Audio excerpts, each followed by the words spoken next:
No tanterahina omaly kosa ny lanonana fanaova-tsiny mpiara-miasa mahakasika ny tetikasa miisa 5 eo amin'ny fanjakana sy ny AFD. Ny telo amin'ny ireo tetikasa ireo moa no menina mivantana ny fanjakana ary ny roa ambiny kosa dia ampiariny fikambanana miantsoroka eo amin'ny sehatra ny fahasalamana. Ny anjinjin'izay miaraka amin'ny ravaka Randriamanalina sy mamy Rasamuely. Tetikasa miisa 5 mitetina 520 tapitrisa euro avatsiny gouvernemanta frantsay vola amin'ny alalan'ny AFD no nisonavina omaly teto amin'ny ministera mararambahiny anosy. Iray amin'ireo ny fifanaraha-piara-miasa momba ny fampiarana ny tapany faharoa amin'ny tetikasa Lalakely izay tanterahiny ny ministera mpanjakana misana fotodrafitrasa ny fampitaovana ary ny fanajariana ny tany. Mitety-bidy amin'ny 5 tapitrisa euro ity tetikasa ity.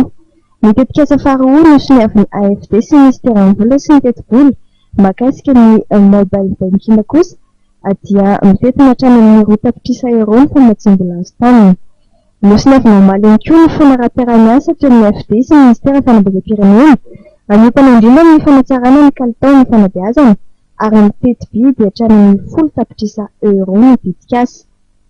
Tetikasa mahakasika ny fahasalamana indrindra ny fahasalamana ny sy ny zaza ary ny fananana kosa no olona mivantana ny médecin du monde sy ny salama izay anatanteraka azy ny famatsim-bola ka mitetina 4 tapitrisa euro avy natolotra azy ireo.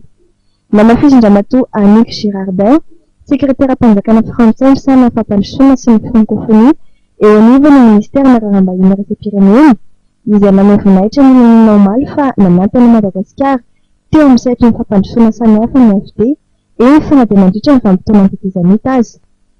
Raha tamin'ny taona 10 sy 10 fotsiny dia nitety-bidy hatrany amin'ny 13 tapitrisa euro no famatsim-bola nataony AFD teto Madagasikara.